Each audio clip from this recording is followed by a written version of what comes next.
நிறைய பேத்துக்கு தெரியாத விஷயம் ஒன்று இருக்குதுங்க.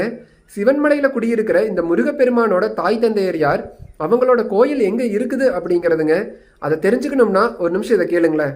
ஓம் ஸ்வஸ்தி ஸ்ரீ திபுரன் திபுரதகனன் தேவலோக நாயகன் தேவதா சார்வகோபன் அகிலாண்ட கோடி பிரம்மாண்ட நாயகன் நல்லமங்கை அம்பிகா சமேத வாழ்வெண்ணிநாதருடைய திரு குமாரனாகிய சிவன்மலை வேலாயுத சுவாமியார்.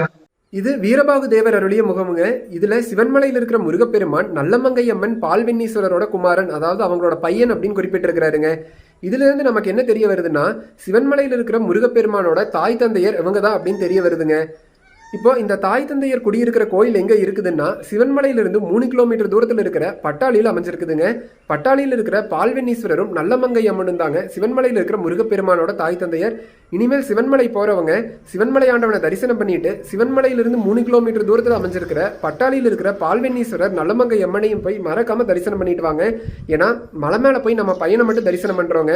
மலைக்கு பக்கத்திலேயே 3 கிலோமீட்டர் தூரத்துல பட்டாளியில சிவன்மலை ஆண்டவனோட தாய் தந்தையரும் வீட்டிருக்கிறாங்க. பையனை மட்டும் தரிசனம் பண்ணாம பக்கத்திலேயே இருக்கிற அவங்க தாய் தந்தையரையும் போய் எல்லாருமே தரிசனம் பண்ணிட்டு வாங்க. சிவன்மலை ஆண்டவருக்கு அரோகரா, பால்வெண்ணீஸ்வரர் குமாரருக்கு அரோகரா.